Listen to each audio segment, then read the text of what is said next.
All right, I have a new question. Let's get Kat back in this. Kat, are you listening? Yeah, I'm here. You have $500 to survive for a year without going broke. You have to have a penny left. If you succeed, you get $10 million. How do you survive on $500 for a year? For a year? Sugar daddy?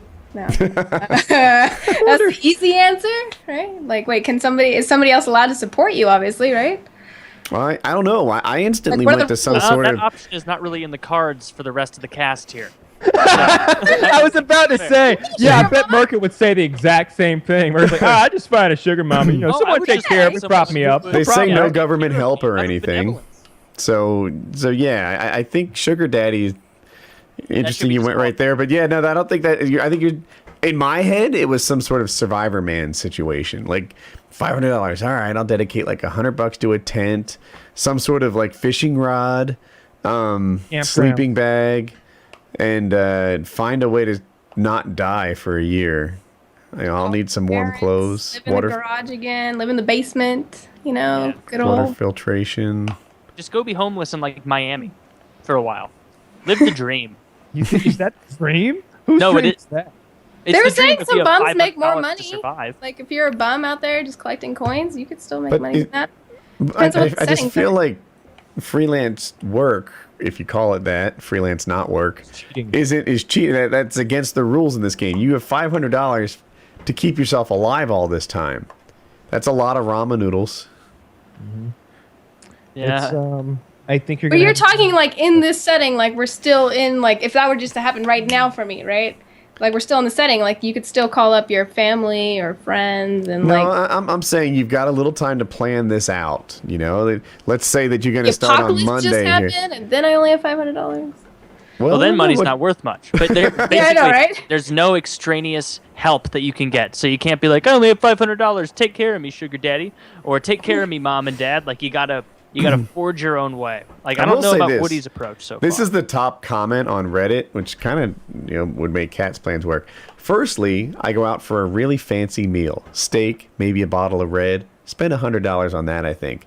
Afterwards, I go to the pub and have a few beers, nice ones. Maybe buy a fucker or two a drink. Who knows? I might be feeling good. Treat myself to another meal. Two meals in one night? Whatever. Fuck you. I've just been given $500. Then I would give the remaining money to any homeless people I see on the streets and save that last penny. And to top the night off, I would mercilessly beat the fucking cunt shit out of someone so that I get enough for a year in prison. And that's his plan. Jesus. That's a terrible plan. That's a terrible plan. It's awful bad words, but you want to go to jail? No. All right, so here's how you do it. I'll go on. You want a tent. You want a year's lot price for a campground, like a camping spot to put your tent up in. There's already like a brazier there, to use Game of Thrones terminology, something to cook off of. And so now all you need is a little bit of wood. And firewood shouldn't be too hard to come up with. That's free. And your ramen noodles, and then go from there. I would start by buying literally like 500 or 600 packs of ramen noodles. You're gonna need at least that many. I'm thinking a tent, a sleeping bag, quality sleeping bag and quality tent probably keep you warm and dry because you got to survive. A fishing rod, even though they don't really produce much food in my hands, but in theory, right, I could do something, and then it might be worth like whatever it costs, even like $100, if someone who was good at survival would help me. Like, Woody, we're gonna, this is how you catch a fish. This is how you find a bug in the ground. You'd think finding a bug in the ground would be super easy, right? I tried that when we were in Uari. They're elusive. All wildlife was elusive. It was like they knew that there was a storm coming, and like all the animals had fled that area like it was a disaster zone. Dude. All the worms come to the surface when it rains. They all went down deep below when. That's not true.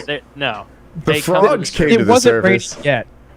Yeah, it wasn't raining yet. We saw some frogs on the way out. On the way out? Yeah, I vomited twice on the way out, just walking down the road, so I wasn't too appetized by those.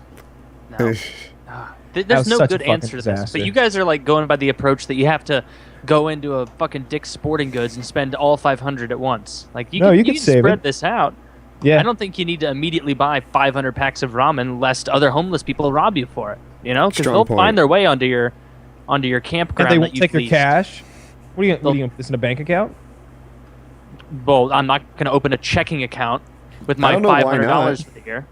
Can you not Because they make probably more have- money after having? No, that I you don't got think you can 500. do. I You think can't make Flappy Bird and boom, you're good to go. Like, I think what could you do? the spirit of the question is you have to survive off this 500 for a year, not invest it into like cell phone games. Could I start my trek, so I can buy a plane ticket with regular my money, and then I start the $500 quest somewhere else? Because I would move to like Somalia, and then be a king for a year with money to spare. Bring me 6 goats. Here's a nickel. Like, You get some whatever. concubines going. Yeah, You that know, would be good. I don't know if Somalia. I think I'd go like Somalia. rainforest South American type thing where there's just like bananas and coconuts hanging for free. Is that how you imagine Like it? Gilligan's Island or something? Yeah, the professor will whip us up some Mai Tais. I don't think it works that way. I think you'd After be he's more done likely. with the time machine and the radio. 6 weeks later, and he's been kidnapped by like some drug cartel. I'm telling you, there's coconuts everywhere. The bananas thing, I've never actually seen bananas hanging in the thing, but there's definitely coconuts. I always heard that there's like, those tarantulas will hide inside of the bananas, so those guys will be walking around lugging a big thing of bananas on their shoulders, and the spiders will come out and bite them in the fucking jugular. That sounds awful. My papa told me the story about this guy that he was picking bananas. Your papa? Were you in France at the time? Me papa? My papa? That's what I called him when I was little. I called him papa. I was 5. Whatever, his papa. You're he was so telling gay me at 5. Carry on. Papa, tell me the story. So Papa told me this story about this guy. He was picking the bananas, and the spider bit him on the hand. And immediately he like went down to the ground, pulled his banana machete, and lopped off his own hand up to the wrist to prevent this spider bite from killing him. Little extreme. Yeah, you would think so, right? Like Yeah. I think, what do you want to suck the poison out first? Maybe just try to take a finger. He just went wristing on. I So would he see saw if- it clear enough to know. So he wasn't like, fuck, it was a bee. You win what I was some, you thinking lose too. some. Yeah, they talked about his children. They were so poor that they would take a stick and put some bubble gum on it and like stick it down the tarantula's hole and try to like catch the tarantulas with it so they could sell them in town. So they were tarantula salesmen as children. Tarantula salesman. Yeah. They go into town with some tarantulas and sell them. Step month. right up. I could use a tarantula salesman. I was so when we were thinking about doing that bug fight thing. I was so freaked out by those websites where you order the big giant bugs. I just imagine the package that must show up in, and the thought that maybe like there's packages everywhere just full of those horrible bugs floating around with my regular mail, and the possibility that like a sand scorpion or one of those sand spiders or whatever the fuck they are could like weasel its way into my next UPS package. On the plus side, you can get an Amazon Plus button for when you need more tarantulas. So, Kat, your Twitch channel's booming. You're making some money. What's your plan into adulthood with this thing? You gonna buy a house free and clear, and then just lower your expenses for life? You rocking your 401k? What are you doing with your? Oh man, I Influx of invest my success. money into the strangest things. That's why I said like co-owning a printing thing is probably the smartest investment with that. Another Is it thing I making did. money? The printing thing? Oh, it's insane. We got a building off the freeway, so we have very good advertisements. And the biggest thing is car wraps because they're very expensive to take care of cars. And like we do color changes for Toyota. We have clients too around here that are like Toyota and stuff that help pay off the bills. How long does a car wrap last? Forever. You gotta take it off with a heat gun. It's pretty. I mean, you could scratch it and stuff, but it's at least 5 years good before you even have to care. I mean, it depends on the installers and the quality. There's so many different types of applications when it comes to the wrap itself. But like even speaking of Bieber, he did a chrome change on his car for like 10 G's, and he changed the whole car chrome. So what's nice about car wraps is you can essentially make it anything, whether it's like an illusion type graphic that's like peeling off the side of the paint or just a whole color change. But we did like a matte sheen black color change for Toyota. And so having clients like that really help. But when I won the 100 grand like 4 years ago, I invested it into a massive RC track for remote control 10 scale cars. And I made like 150 foot by 80 foot big. Bought a bobcat because of course I can't move the dirt myself. Right. So I bought a bobcat to not the round, but like the earth movers. I'm well familiar with the bobcat. Oh, not the feline. All right. No, not the feline. No, they don't really do well when it comes to dirt. So yeah, I dug. It was me and my dad and an RC expert that came together, and we dug it 10 feet deep. We had a 40-foot driver stand. We all built, and it had elevation changes. So it's like a big dome, like a big bowl. So you won $100,000 and you invested it into RC car racing. Yeah. Did that work out? Is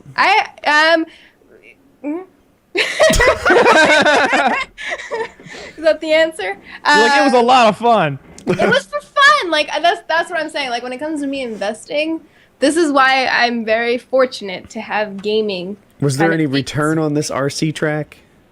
No.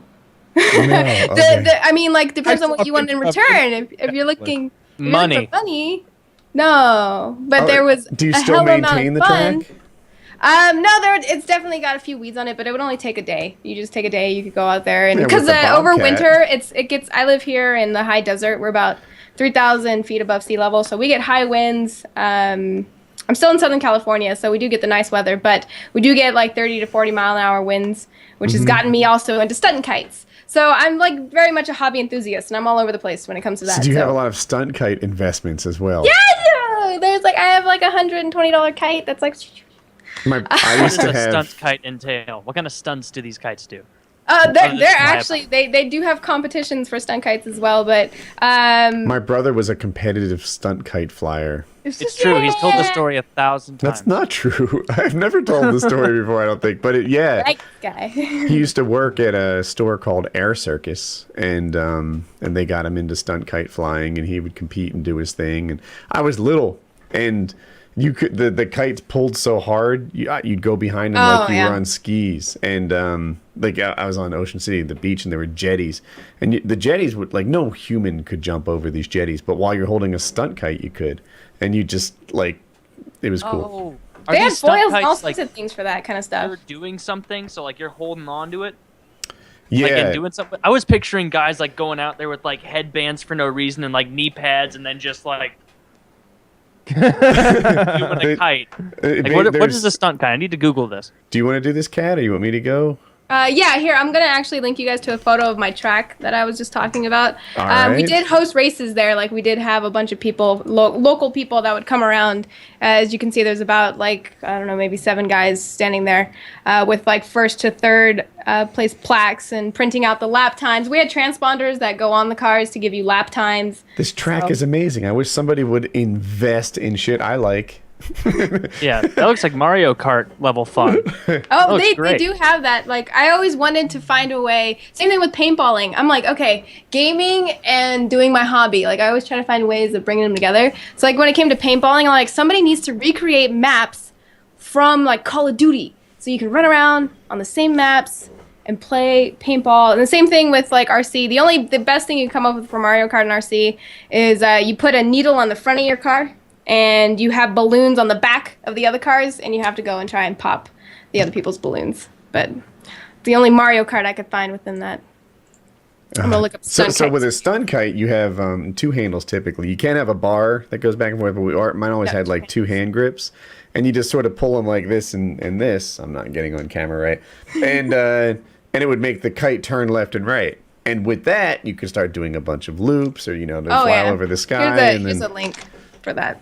All right, let's see. These kites, even the guy, this kite that he's using, they're upwards of anywhere between 100, and you can get ones that are 500. They get expensive for the material, fiberglass, all that stuff. They get big too. Yeah. Oh yeah, they get huge. So just looking at this one, that one's really, really agile. There are other ones that they have no frame. They almost look like parachutes, and there's different kinds. But yeah, they have 11-foot wingspan. I mean, there's some pretty big ones out there. Mm-hmm. That looks cool. Yeah, I've got a stunt kite upstairs. Oh, really? Do you really? Yeah. Do you get high winds where you live? I bought it at the beach. I don't fly it all the time. Really. Yeah. I get wins actually where I'm moving to, but not here. There's not enough space. You mentioned paintball fields like Call of Duty maps. I sent you a link there. The place that we're actually going to play paintball has recreated Nuketown. Yeah. Yeah, so it's exactly how it would be in the game. That's so cool. That's so cool. Yeah. Exactly. Still terrible spawns. And there's still going to be a lot of spawn camping. Oh yeah, it's such a huge investment to do that kind of stuff too. Playing or building a field like that. Just building a field like that. I mean, I live yeah, sure. out here in the desert. We got all sorts of acreage that you could do that stuff on, but you'd be spending well over like 50 to 100 grand just trying to build something like that. And then to get people to come by, and I mean, then you'd have to have insurance on your property just for the dummies that like, I'm gonna fall off the second story of this house. Oh yeah, definitely so. That would happen. Yeah, it would. I mean, because you can do it in game, so why not try it in real life? Yeah. I was looking into making myself a silencer for my paintball gun, and the more I dug into it, the more I came to realize it's pretty much fucking impossible. Because here's the problem: apparently, paintball silencers are viewed by the ATF just like gun silencers, so they fall under all the same laws and provisions and stuff. Which wouldn't stop me because I've got an SOT and everything. I can still make my own silencer. I would just make a 68 caliber one. But then on top of that, apparently it's in the insurance form, the liability insurance at paintball fields. Like for some reason, a standard clause in there prevents the use of silencers on paintball guns on the field. So even if I made my own and went through that process, I still couldn't shoot with it at paintball fields. Well, that's a bummer. Yeah, I really wanted to do that because I've never seen a real one before. Because of, you got a $200 tax stamp and all that stuff. So, Kat, have you turned your fame into any investments that do work? Or is it all stunt kites and RC car? Aside from the printing thing, not necessarily. Because even when it comes down to competitive gaming, this is why Twitch, to me, is like Twitch is love, Twitch is life in this sense. Because when it came to competitive gaming, it's your job, it's a full-time job, and we're just not there yet to have it like when it comes to sports. You can retire off of what you make when you get into like basketball, right? If you get that good, you can literally get funding and get through a whole bunch of different rankings of being able to support yourself through that. But unfortunately with gaming, we're getting there. Like there's $1 million tournaments that are happening. There are League of Legends teams that are being supported by the companies. They get driven everywhere. They have houses where they just sit and play all day, which is mainly League of Legends, which is kind of the bar right now. And I've been a part of a lot of these other investments where people try to make that same similar setting. Like I was part of Championship Gaming Series where they try to make it so teams all play together, different games, and then we were drafted at the Playboy Mansion, and it was all this different type of sports-influenced video gaming. And essentially that went under as well. Which game was it? It was Championship Gaming Series. They actually had Counter-Strike, Project Gotham Racing, which turned into Forza. They had FIFA. They had Dead or Alive, which I represented for fighting games. So this league, to do well, would a gamer have to be good at every game, or was it like? Well, yeah, it was an interesting league setting where you would go against the other team. They had lights and cameras and everything. It was really bizarre because I was only 19, so it was about 7 or so years ago. And they give you a stipend. You would have like extra money. We lived in apartments, like 60 people, all the same age too, like being paid. We got a salary. We got a yearly salary to do it. And it was the two teams that would go off against each other. And depending on how well the Counter-Strike team did, if they bombed, then you would have to make up those points. So like in Dead or Alive, for instance, we had 5 points total, like 1 round each. And depending on how well you did in those rounds, that would go towards your overall accumulated score for that game. So like for the racing game, it would be if you got first, you got 8. If you got second, you got 5. So there was even like in the racing game, it was 2v2, and it would be all about blocking and kind of making your way to finishing and also helping your teammate finish for points. Same thing in FIFA, it all counted towards it. Like Counter-Strike was the worst because if your team bombed, there was 18 points for the terrorist and counter-terrorist setting they have in Counter-Strike. So yeah, some of the time you would just feel totally demoralized when your Counter-Strike team bombed, but then other times you just be like, I don't even have to get 5 points. I'm fine. So Why do you think Counter-Strike is so much more popular competitively than COD? Because I think, I'm not sure on this, that COD is still a more popular game, but the competitive environment for CSGO is way bigger, I think. I have a theory that the problem with console shooters, or just shooters in general, is that they change too frequently in the overall game. So like Call of Duty, first of all, the companies have changed. Like it used to be Infinity Ward, now it's Treyarch. And then a lot of the companies behind them sometimes drop it or split up, and there's all different people working on it. There's 3 now, so it's Infinity Ward, Treyarch, and Sledgehammer, and they just every third year, they go again. Yep, pretty much. And so not only do you divide the community once that's happened, because now you have people because for me, I don't personally care for Advanced Warfare. I think it's changed way too much, the whole game, the whole dashing setting and everything. Like that, I preferred Call of Duty 4, Modern Warfare 1 and 2. I thought those were the best Call of Duties. I played those every day, all day. But that was Infinity Ward, and they're now known as Respawn, working for EA. So these companies themselves, they have to make a game that's worth $60 in selling. This is why I think League of Legends has the bar right now, because they're free to play, and they make so much money from character skins, from having different ways of making microtransactions, that they're not dealing with the same problems that a company like Call of Duty is dealing with. So Counter-Strike, they still have Dust 2 and maps that you've played years ago on 1.6 or whatever variation you've played. So I would hope that some of these, like even Halo's done the same thing. You play Halo 1, it's nothing like Halo 4 or ODST or any other shooter in that sense. So they just changed too much, and I think that divides the community. Gears of War did the same thing. Like it's Sledgehammer did the last one as well instead of Epic Games. So it divides. Yep. And they have to make a game too. I feel for them because they have to make a game that's worth $60. They have to change the maps. They have to add different, strategies. Otherwise, people bitch up a storm about how this is the same game. Why do I want to buy it? Yeah, it's interesting you say it changes too much, because prior to this year, the complaint was always it was just reskinned, right? And that's not really true. Like the way that you pick your classes has changed pretty dramatically over the years. I don't know. The weapon balance has gotten better, and people, I think, are just remember the old games more fondly than they deserve to be. It's all rose-colored glasses for the most part. Oh, yeah, absolutely. If you go back to Call of Duty, if they released Call of Duty 4 right now for the first time, and for some reason people weren't all like, these graphics suck, and they were just talking about the gameplay, everyone would throw a fucking shit fit about the M16 and the silenced MP5. Everyone would throw a Frag fit. times 3. Frag times 3. Oh, to use frag times 3, it's so gay. Like, everybody would freak out. Stopping power, right? Like Stopping power. The second tier, you would almost never run anything but stopping power, with the exception of maybe Juggernaut P90.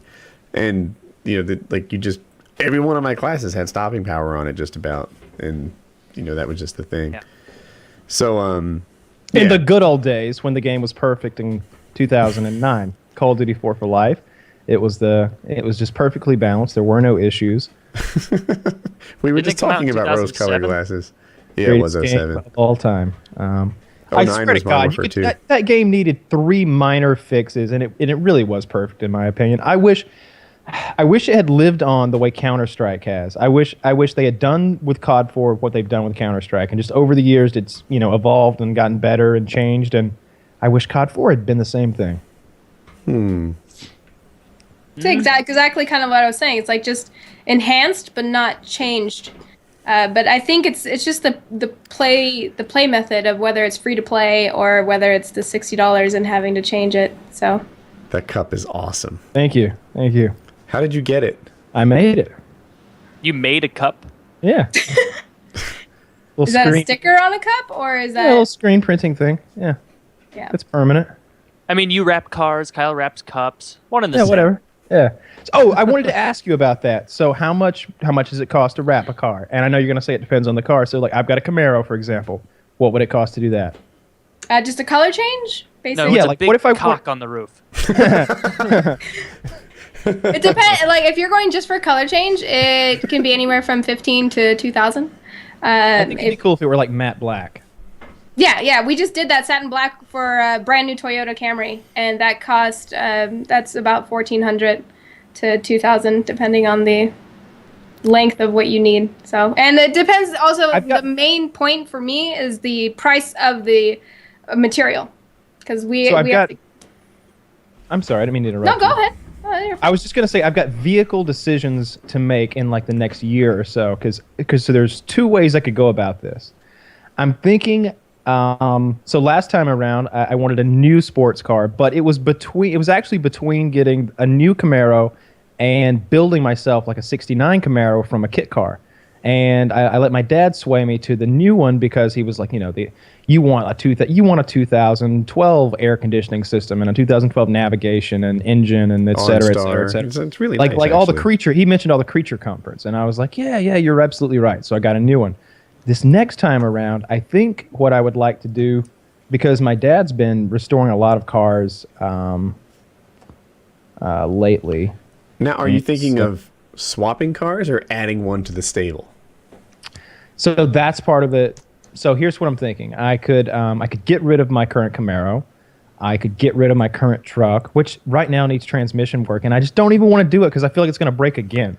That truck's just fix the transmission. I know. I've spent $5,000 just on the tranny. Have you considered hiring someone competent? Did you get my general contractor to work on your car? Maybe. Jamal's just beating on it with a hammer in the Here's garage. fast forward mode of what happened to my truck. I thought I was getting a great deal. I bought a car that had water damage, so it had a salvage title. I bought this 2008 four-door Chevrolet pickup truck, four-wheel drive.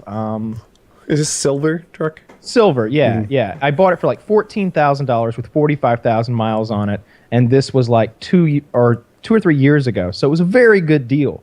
And he swayed me away from thinking there was any water damage because I took it and got it checked out by a dealership, and he had documentation of like $7,500 worth of work he had done to fix any possible water damage, which included new wiring harness and a few other things. Mm-hmm.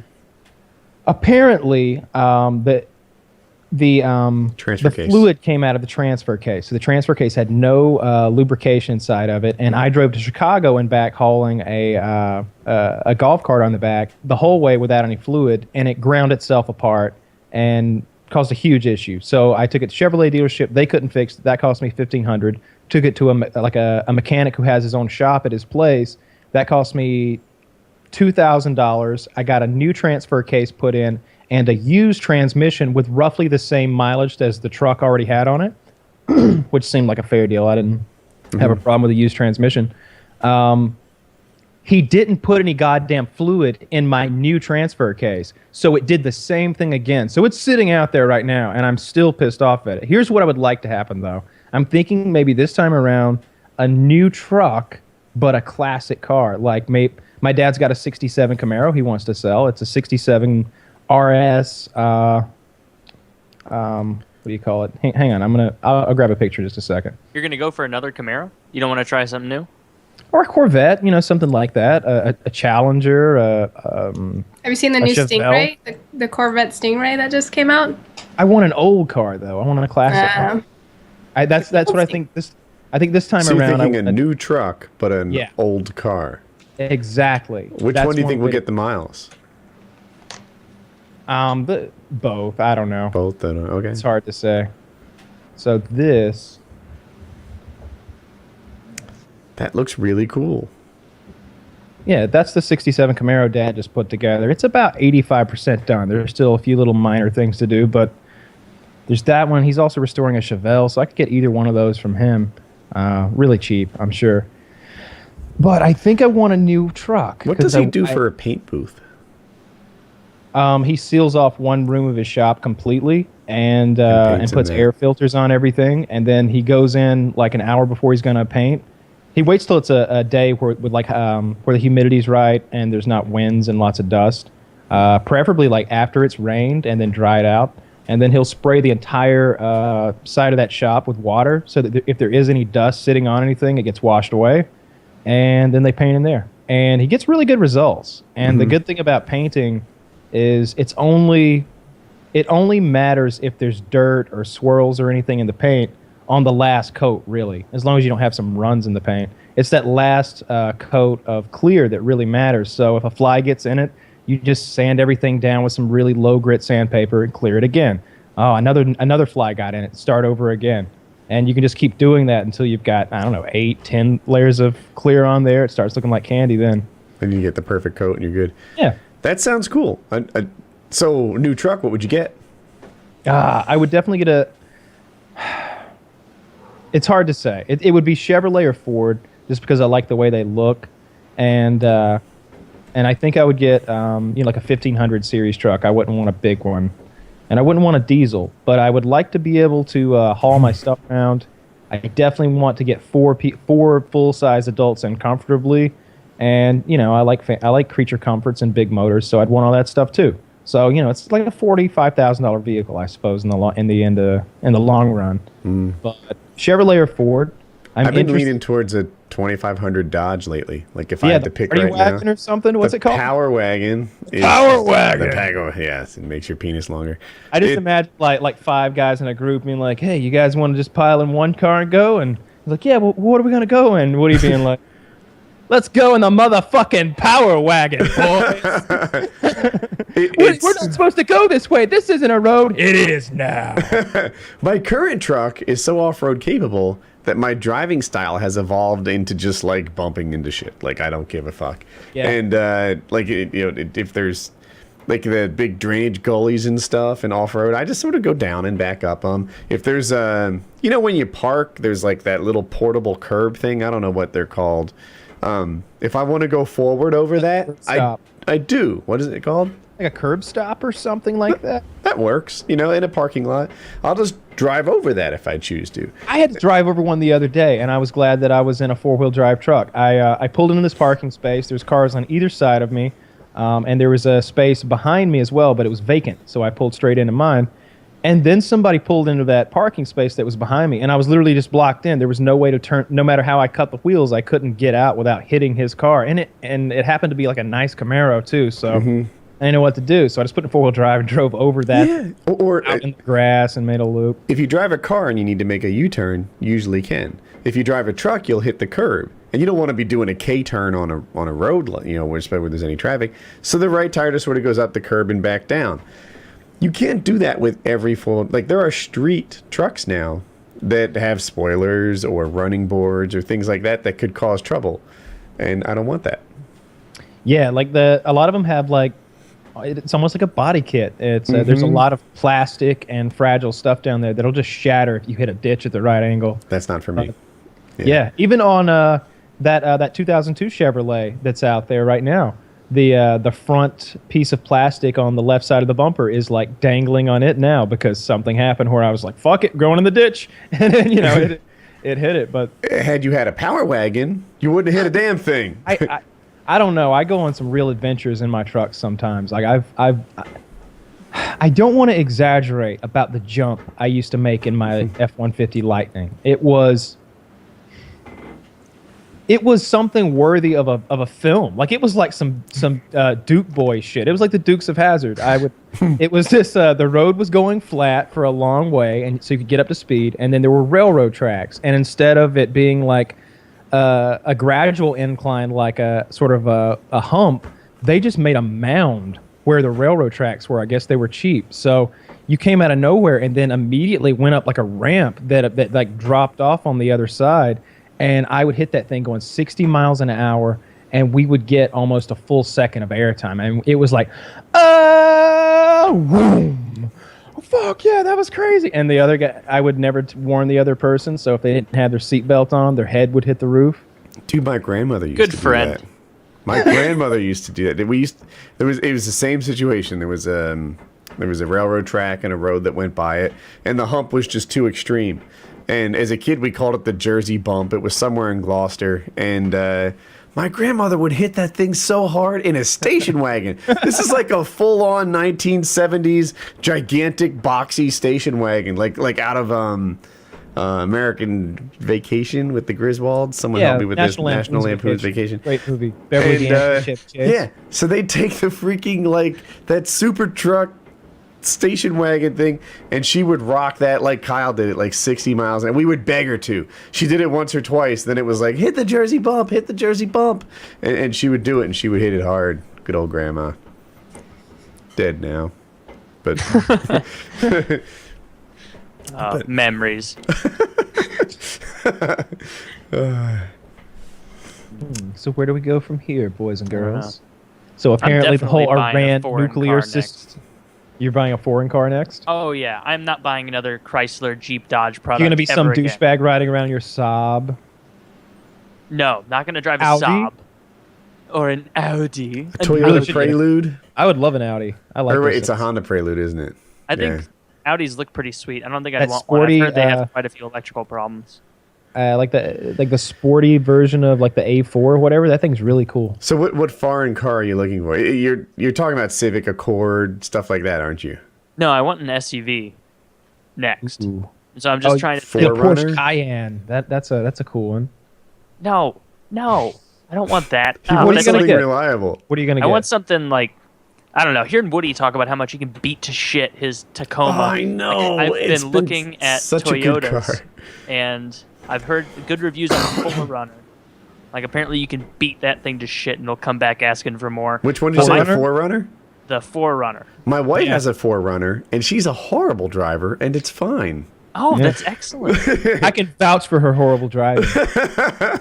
Kyle's driven a total of like 20 minutes with my wife, and there's been one accident. Yeah.